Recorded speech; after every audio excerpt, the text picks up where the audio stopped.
Good morning, and welcome to this edition of the Great Designs in Steel Technical Webinars. My name is Brian Esterberg, and I'm the Senior Automotive Market Strategist at the American Iron and Steel Institute. Today's presentation is Deformation Behavior of Advanced High-Strength Steel during V-die bending. And before we get started, we'll give folks just a moment to join in here. Be sure to mark your calendars and save the date for May 20th, 2026 for our annual Great Designs in Steel Symposium. Once again, that'll take place in Novi, Michigan. Registration will open in January. Our GDIS call for speakers is open. If you'd like to present a topic, please submit an abstract by December 15th. That website again is greatdesignsinsteel.com. Exhibits and sponsorship are also now available for Great Designs in Steel. And you can find details again at greatdesignsinsteel.com.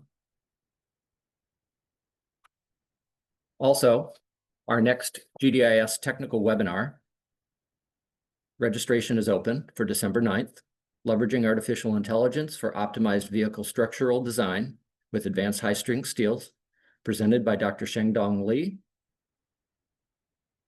And you can register at autosteel.org or through greatdesignsinsteel.com.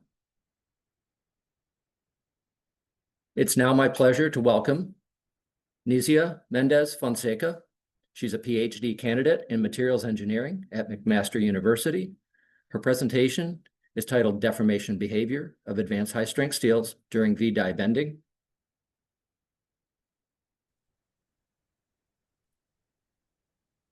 Your microphones have been muted. Please use the Q&A feature today in Zoom to submit questions. My colleague, Dr. Hisham Aizat, our Senior Technical Advisor, will join Nizia to address questions following her presentation. And as always, a recording and copy of her presentation will be made available through Great Designs in Steel and on demand at autosteel.org following today's webinar. Nizia, welcome. The floor is yours. Thank you, Brian, and thank you, GDIS, for the opportunity of presenting today. So just confirming, can you see my slides? Yes, we can. Thank you. Okay, yeah. So good morning, everyone, and thank you for attending today's webinar. So as Brian said, my presentation today is on deformation behavior of advanced high-strength steels during V-die bending. And before we start, I'd like to acknowledge especially ArcelorMittal R&D Hamilton for providing the material and for the fruitful discussions, and Natural Science and Engineering Research Council of Canada for the financial support. So the bendability of materials of sheet metals can be assessed by different methods. And the international standards, most of them use a three-point bending setup to assess the bendability. And one of the most used, especially in the literature, is the VDA bend test. And the three-point bending it occurs is you have normally punch with a fixed radius, and we bend the sample until we see a crack. And the bendability is then expressed in terms of the maximum angle that does not lead to any fracture. And those three standards, they differ a little bit on how you measure the angle. But the most important here is the angle before cracking. But very often, the automotive industry requires that bendability be assessed by V-die bending tests as well. So in this test, we have a V-shaped die, and the bending angle is fixed, normally 90 degrees. And we change the punch radius, and we decrease the punch radius and bend the sample until we start to see a crack. And then bendability is then expressed in terms of the minimum radius that does not crack the material, and is often reported as the radius over thickness ratio. And another thing that's different that is important to note here is the bending span of those two setups. So the 3-point bending, they usually require a much shorter bending span. So for example, the VDA test requires for a 1 millimeter sample a 3.7 millimeter span, and the VDI bending is a much wider bending span. And as we will see later, it will affect how the materials behave in those two different setups. So the objectives of today's presentation is to investigate the effect of the microstructure on the bendability of advanced high-strength steels for automotive applications. And we chose here to work with three different steel grades with the same nominal strength. So with that, we can eliminate the inherent trade-off that exists between strength and ductility.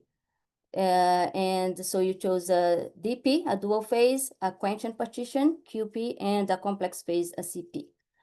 And through experimental investigations, we will assess the differences in the testing setup, 3-point versus VDI bending, and then evaluate the effect of the microstructure on the bending deformation in VDI bending.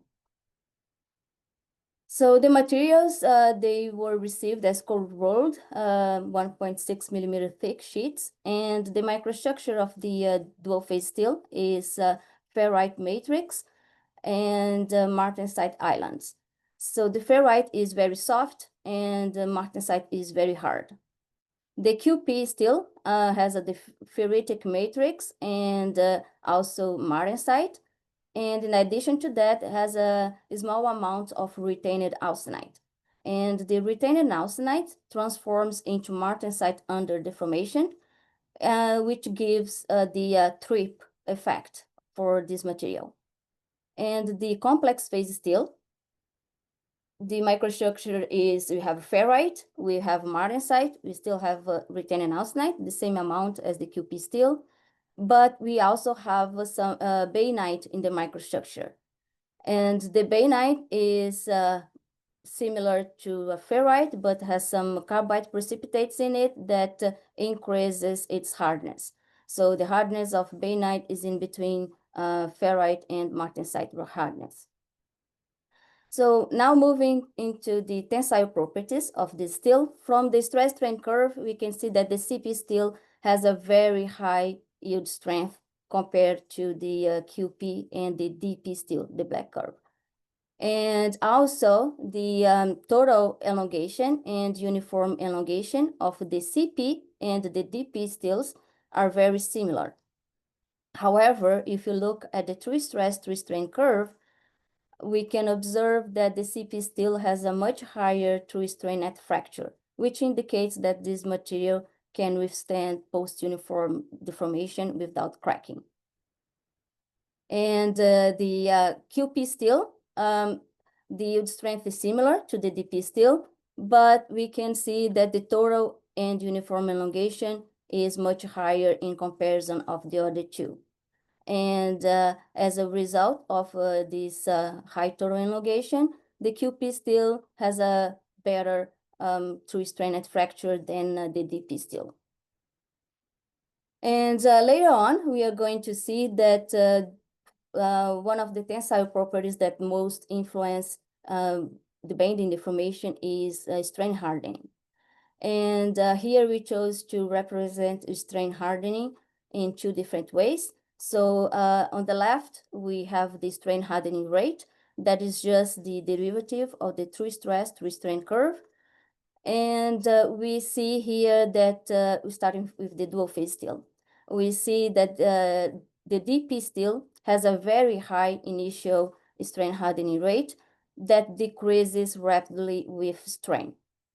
The QP steel, on the other hand, has also a high initial strain hardening rate, but the decrease is more gradual than the DP steel. And that is a result of the trip effect. So the QP steel can sustain a high strain hardening rate up to high strain levels, which leads to the high uniform elongation that we saw before. And the CP still is quite interesting. So at the beginning, the strain hardening rate is not as high as the DP and the QP still. So the DP steel and the QP steel, they have the soft ferrite and the hard martensite particles. So the material behaves like a composite. So it's what you call the composite effect, that the strength difference between the phases cause a high strain hardening rate initially. And the CP steel, you don't observe that because you have bainite in the microstructure. So the bainite causes an increase in the yield strength, as you saw before, and also reduces the strength contrast between the phases. So this still doesn't benefit from the composite effect. But we also see that there's a hump in strain hardening rate that's caused by the transformation of the retained austenite into martensite. So the trip effect here is very beneficial into boosting the strain hardening rate of the CP steel. So the strain hardening rate of this steel catches up with the DP steel at intermediate strain levels. So the other way to look at the strain hardening behavior is through the strain hardening exponent of the Holloman's equation. And one thing that we can see is that Holloman equation is not useful for multi-phase materials because we don't have a constant n throughout the whole deformation process. So in order to describe the behavior of the multi-phase materials, you need the different sets of k and n of the Holloman constants to fully describe the material. But here it's a very useful way of representing it. So we see that the QP and the CP, they have this unique shape that's typical of trip-assisted steels. And we can see clearly here that the exponent of the CP steel is a little bit higher or the same level as the DP steel from true strain of around 0.04. And the QP steel has a much higher exponent as the other two steels. So now moving into bending. So first, we developed the methodology to measure the strain on the outer surface of the samples. So the outer surface is the surface that's like under high tensile stresses that where cracks start to develop. So it's very useful to know the strains on that surface. So for the VDI tests, we cannot see what's happening on the outer surface of the sample because we have the dye underneath.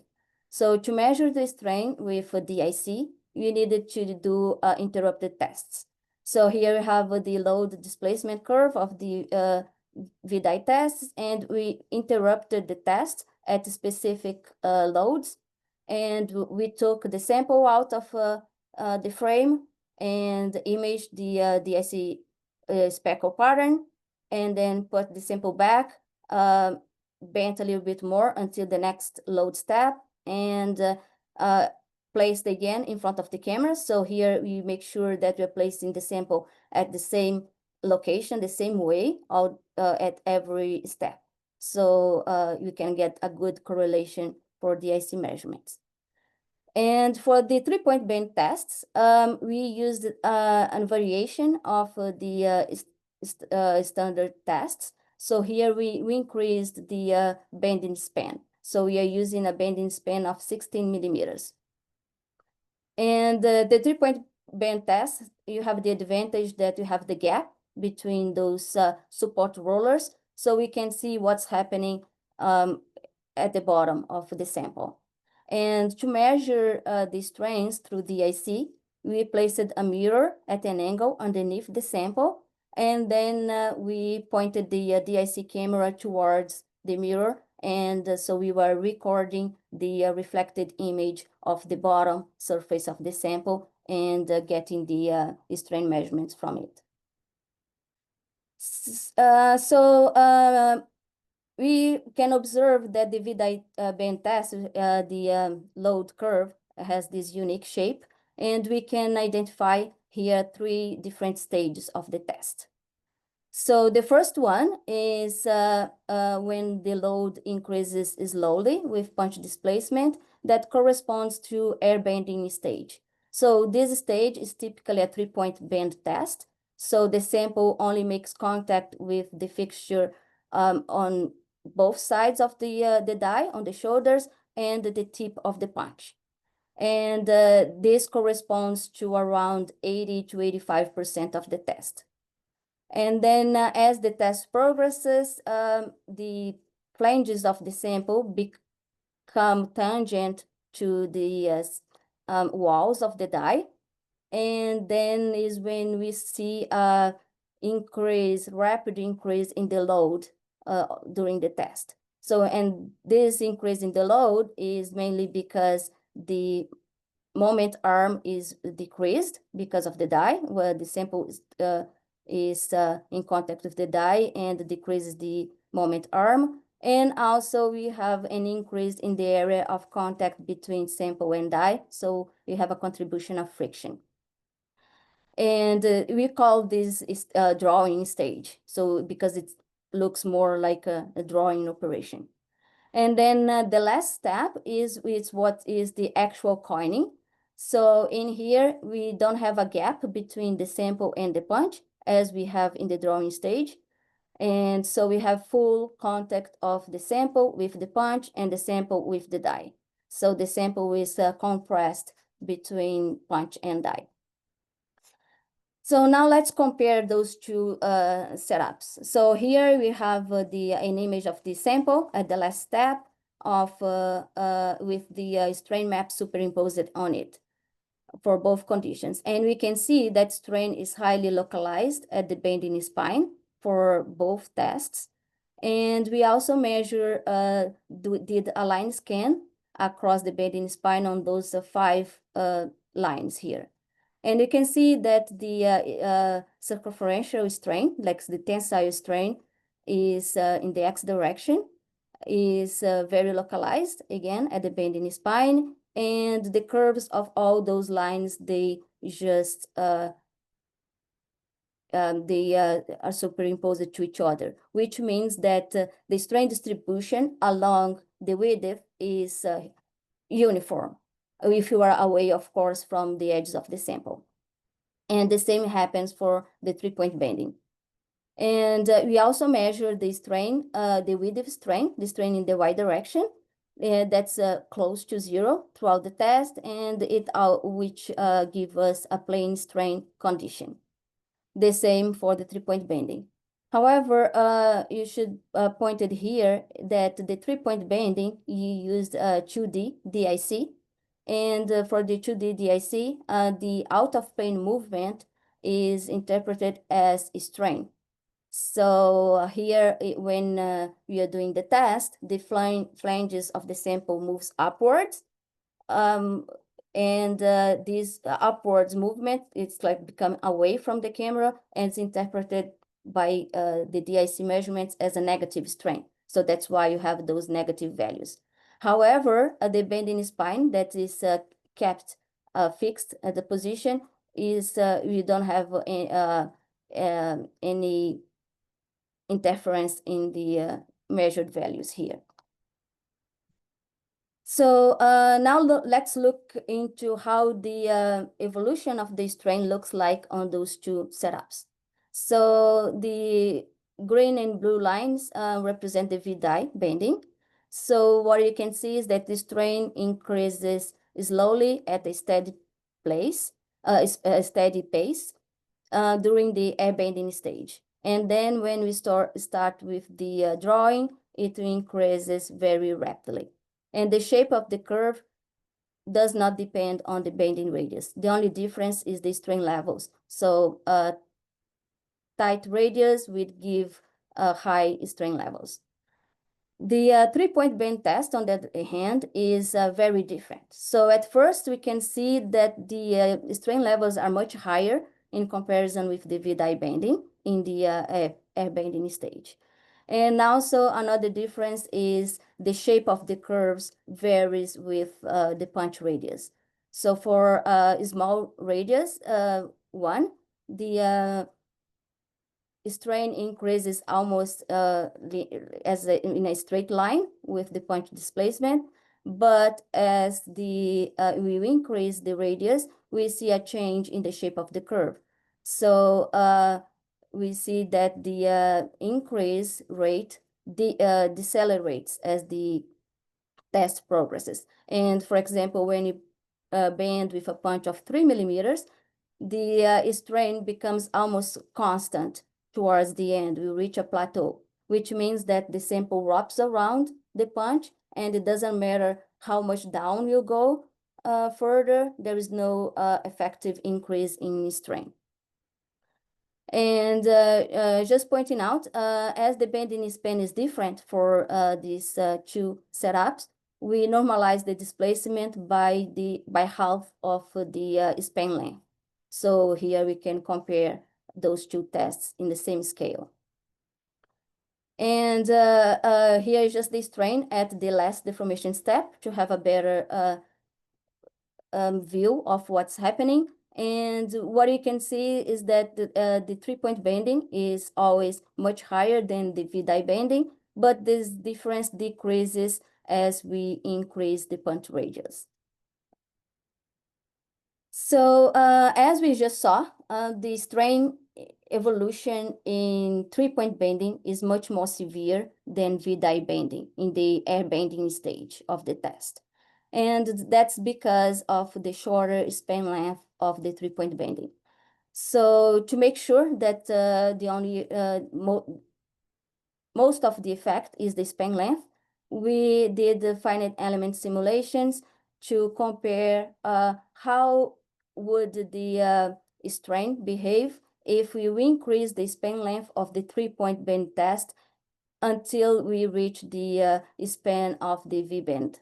So originally in the red curve is our original 3-point bend setup with 16 millimeters of span length, and the black curve is the V-die bending. So let's compare just the air bending stage, just until 85% here of the test. So we can see if we increase the span length of the 3-point bending, so moving here from the red curve to the blue curve, we decrease the strain rate of the test. So we are getting closer to what we see in V-die bending at the air bending stage. And we also can see if we increase the span length enough, we will match what's happening in the V-die bending. And the small difference that we see here between the span of 50 millimeters with the bending span of 50 of the V-die test is because the shoulder radius were different between the two setups. So it caused a little bit of a difference. But most of the difference that you observed in the strain behavior is because of the shorter span of the 3-point bending. So, and then if you look at the load, we can also see that the air bending stage is indeed very similar to 3-point bending.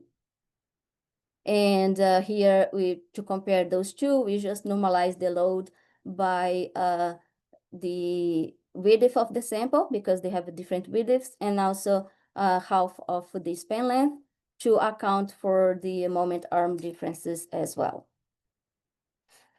So we observed some cracks when bending the DP steel with a punch of radius of 1 millimeters in both conditions. And look at the fracturing surface.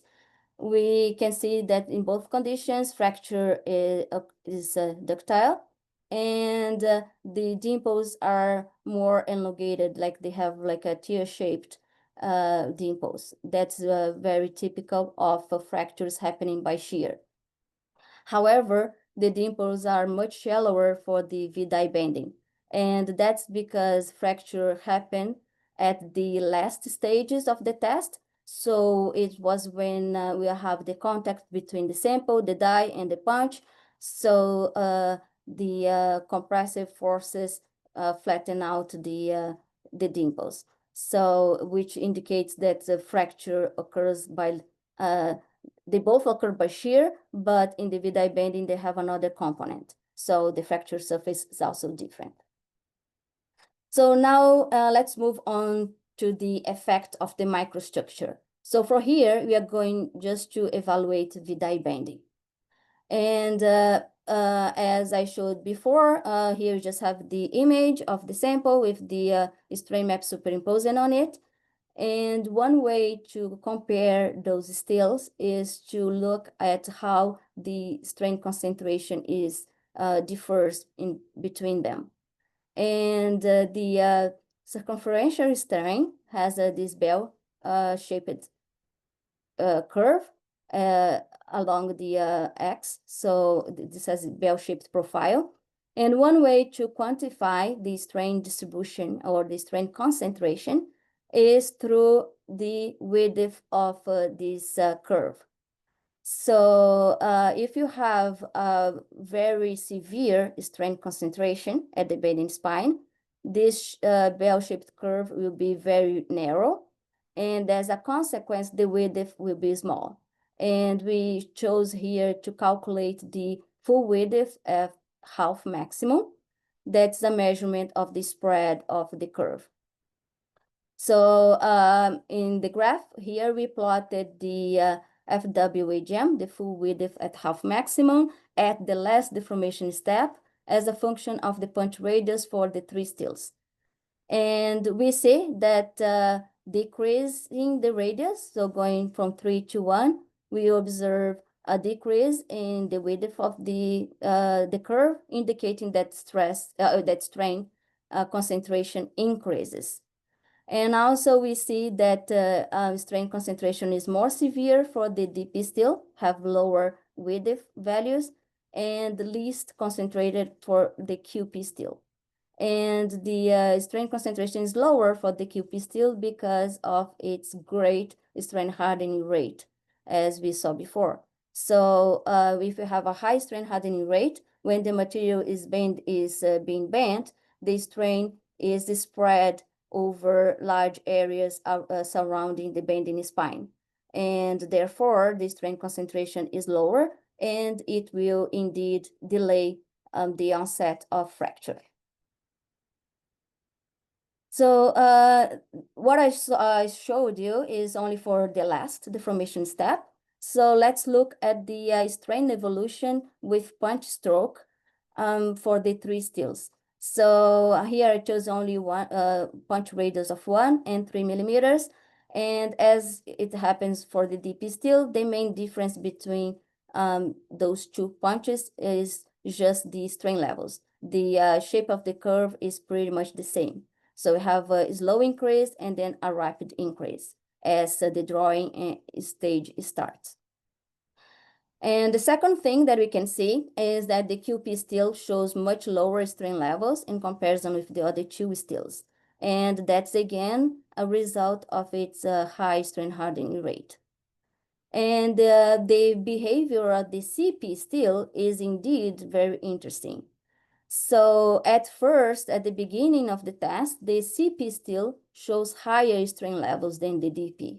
However, if you look here towards the end of the test, and from the previous slide, we see that at the end of the test, the behavior is the opposite. So the DP has higher strains than the CP stills. And that's again can be explained by the strain hardening rate. So as I showed before, the CP still has a low initial high strain hardening rate because it doesn't benefit from the composite effect as the DP still.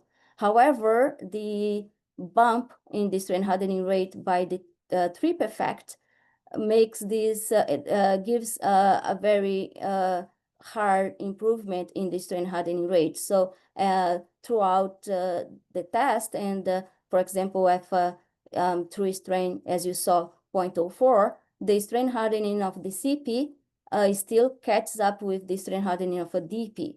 And what you see here is that those 2 stills, they change place in strain levels as we increase the strain, as the test progresses. And the third thing that I should mention here is for a large punch, 3 millimeters, we can observe that the last couple of steps, there is no increase in the strain for all the materials. And that's an indication that coining is actually happening for the 3 millimeters punch. So for one, we don't see that the strain doesn't reach a plateau. So it means that the load that we used does not allow for full contact between the sample and the die and the punch. But for 3 millimeters, we actually see the coining happening. And then just looking here at the peak strain at the last deformation step. And we see that the difference between the steels becomes less significant as we increase the punch radius. So for 3 millimeters, there's not much difference in the strain levels for the 3 steels. And now let's just look at the load. So here we have all the steels and all the punches. And on the right is just a blowout of this initial stage of the test. So the transition from air bending into drawing.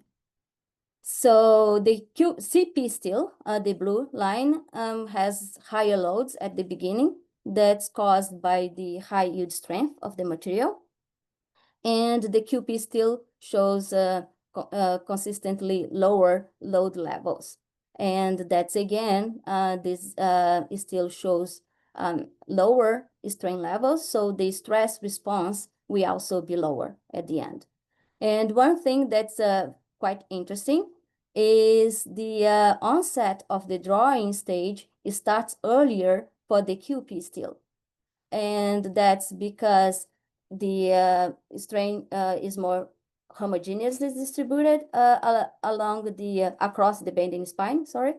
So in the end, the radius of curvature of the QP steel is higher than for the other two, which means that the QP touches the die before the other two. And since we did interrupted tests, we can measure the angle before and after unloading the sample from the fixture. So when with that, we can calculate the spring back angle. And so here we have the spring back angle for two punch radii. And there are 3 things that we can observe from here. First one is the CP steel experiences higher spring back angles than the other 2 steels, and that's mainly because of the high yield strength. And the second thing is the trend that we observe in the spring back angle as we increase the radius in the air bending stage, so before drawing happening. So for the DP steel, we observe that an increase in the bending radius causes an increase in the spring back angle. But for the CP and the DP steels is the opposite trend. Increasing the punch radius causes a decrease in the spring back angle.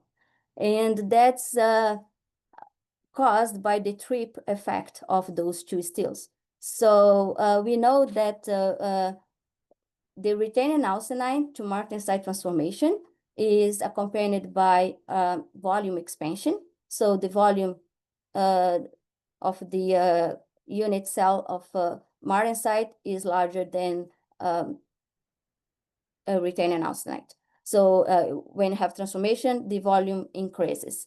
And another thing is that the kinetics of the transformation is slower during compression than during intention. So when you are bending at a large radius, for example, 2 millimeters, the transformation starts first at the outer surface of the sample. So in the region that's under tensile stresses. And the volume expansion caused by the transformation minimizes the tensile stresses in this region. And in the compressive side, so the kinetics are much slower. So you have less retaining austenite transforming in this region.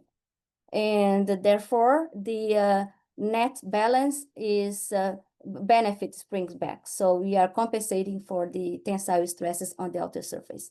But when we are in a more severe bending condition for 1 millimeter, for example, the retaining austenite in the tensile region has almost fully transformed. So there is no more retaining austenite to transform in that. And then the transformation in the compressive zone becomes more prominent. So we started to have more and more retaining austenite transforming in the compressive region.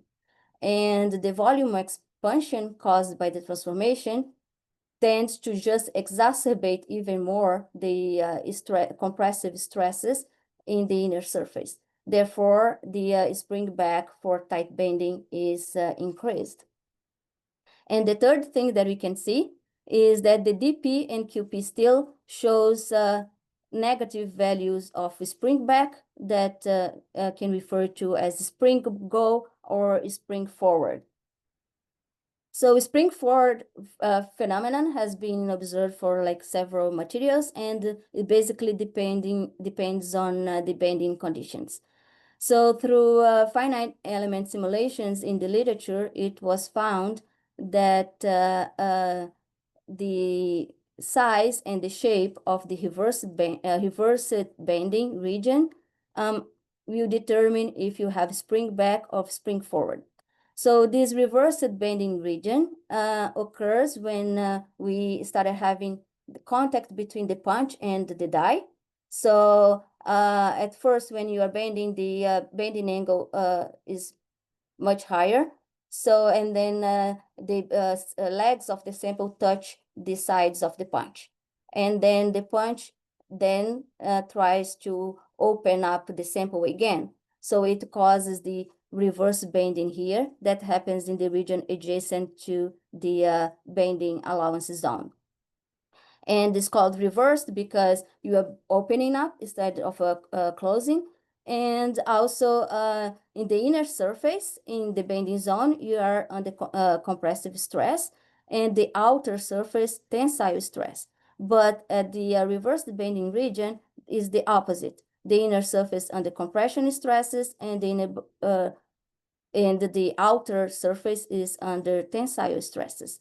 And then they found out that the size of this region and the stresses levels in this region in the reverse bending compares to the bending allowance zone will determine if a spring back or spring forward happens.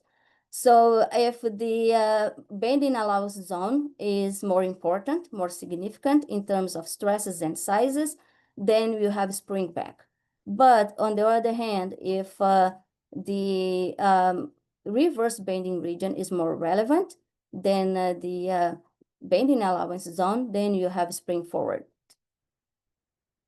So in summary, we see that higher strengths for three-point bending due to the shorter bending span, and the strain hardening has a huge effect on the deformation during die bending.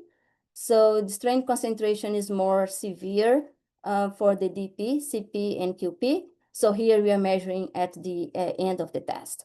And the strain at the bending spine is higher for the DP, CP, and then QP. But if you look at intermediate states throughout the test, then we have CP and DP flipping behaviors. And also spring back angle is higher for the CP, followed by DP and the QP stills. And also DP and QP see some spring forward happening. So thank you for attention, and I'm happy to answer the questions that you may have. Thank you very much, Nizia. This was really informative. We do have a few questions, so we have a few minutes here for you to try to field those. We have a question on slide 6. So if you want to just go back to slide 6, the question is, how did you acquire true strain data beyond uniform elongation? Yes, the curves here is for until uniform elongation, you have only like the data points. But beyond that, we just extrapolate the data.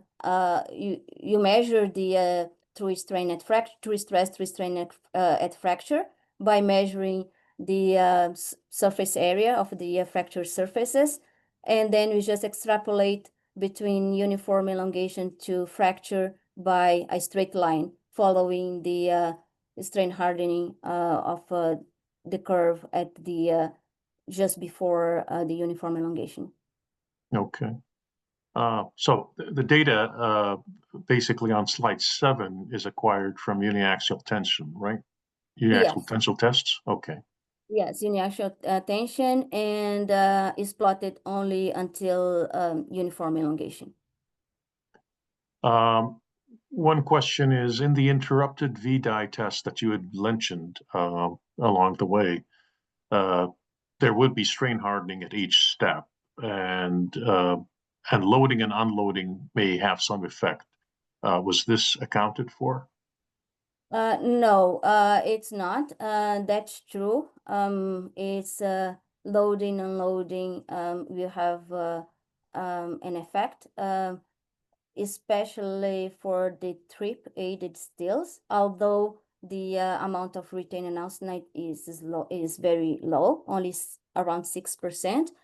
So I did not account for that. The only thing that I kept the same is the load steps were the same for all stills. So they are pretty much having the same conditions, but I didn't account for the loading and unloading. That is indeed has an effect. Okay. Another question, I guess, says that you've extrapolated true stress strain for the 3 materials from the uniform elongation, like you just mentioned a minute ago. So the question is, how did you determine the last point of fracture? That's number 1, because due to the multi-axial stress state, at the regime of localized necking, the true stress cannot be simply calculated by uniaxial stress, load over area. So the question is, how did you determine the last point of fracture? I think you touched on that a minute ago, but maybe you want to mention that. Yes, yeah. So yes, I calculated by measuring the fracture surface area and dividing it was like the load divided by the area of the cross section, and that's true. After localized necking, the stress state's not uniaxial anymore. You have a triaxial stress state, but you are measuring here the equivalent stress. So is the thickness stress as well. So that's very true. It's not completely uniaxial from uniform elongation onwards, but to be more precise, should be effective stress and effective strain. Okay, so another question, and it's actually requesting you to comment a little bit on that. You've done a little bit of work on the springback, basically the springback comments that you made. The question is, in manufacturing, springback is very often a springback is very often analyzed. Would you like to add a comment regarding this phenomena for the selected grades? In other words, from the works that you've done, can you project if this is in an actual manufacturing setting? What would your projections be? Yes, I could see that. Springback is very, very like complex because it depends not only the material but also on the bending conditions like punch radius and die width and everything else.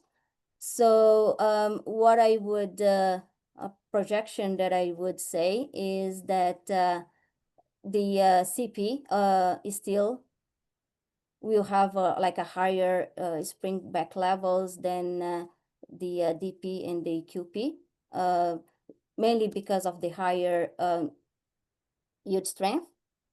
And what you saw is that the drawing phase actually works into, let's go back to there, the drawing phase of the test actually works into decreasing spring back.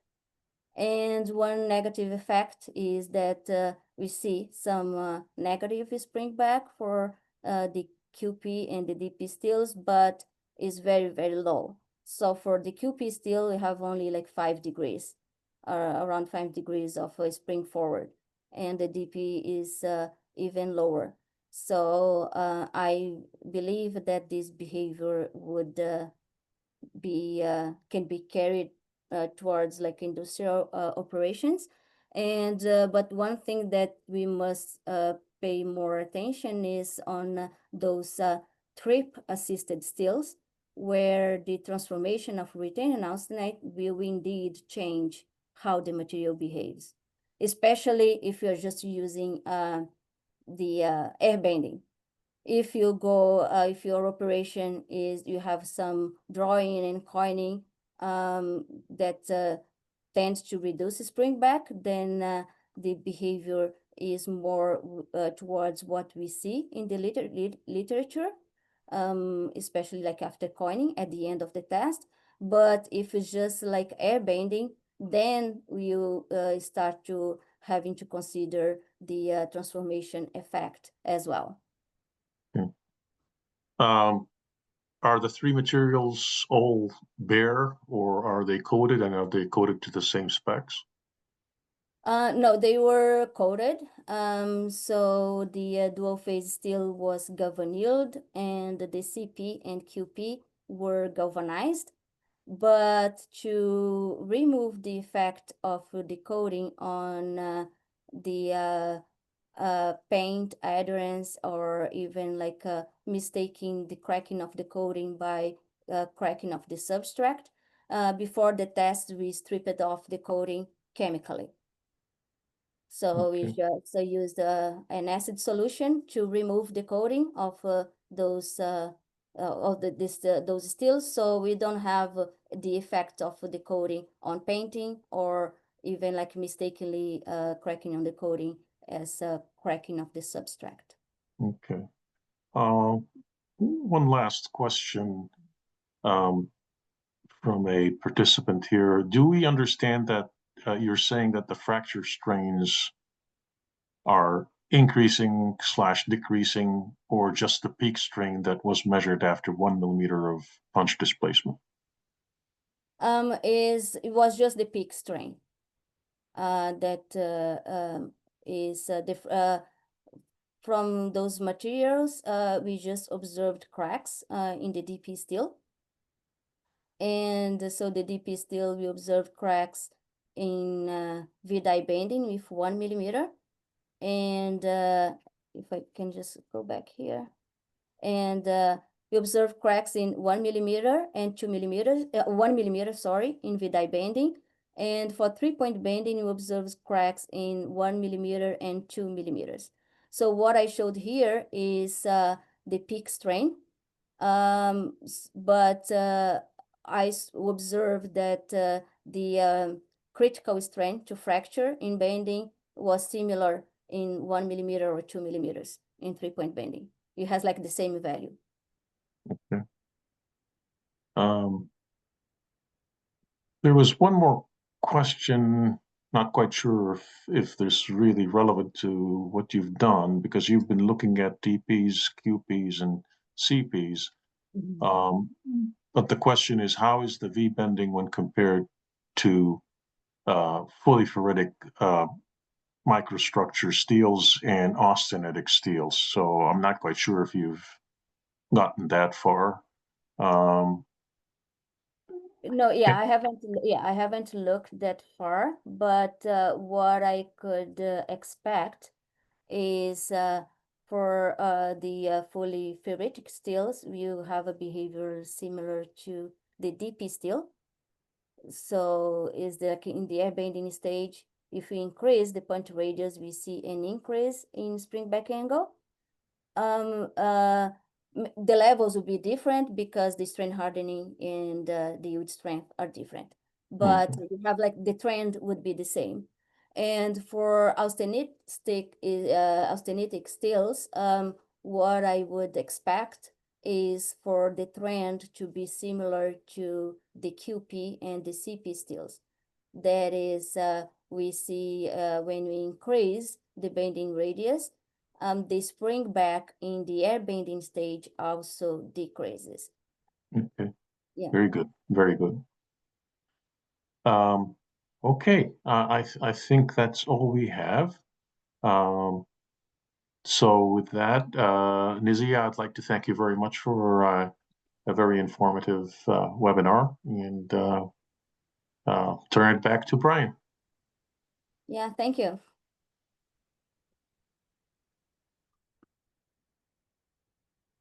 Nizia, thank you. Thank you for sharing your research and a very informative presentation.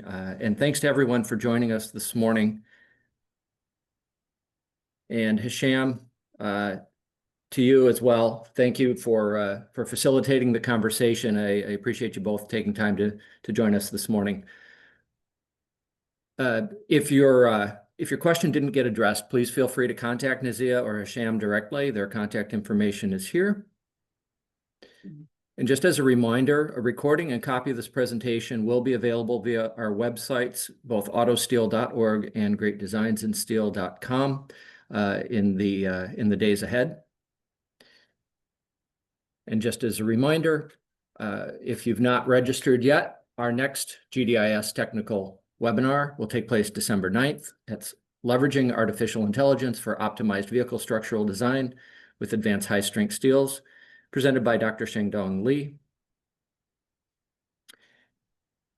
And if you'd like to be considered as a presenter for an upcoming webinar or to speak at Great Designs in Steel, you can submit your abstract soon. Do so at greatdesignsinsteel.com. And lastly, mark your calendars again for May 20th, 2026 for our in-person symposium, Great Designs in Steel, taking place in Novi, Michigan. With that, thank you for joining. Nizia, thank you again for a great presentation. Thank you all and make it a great day.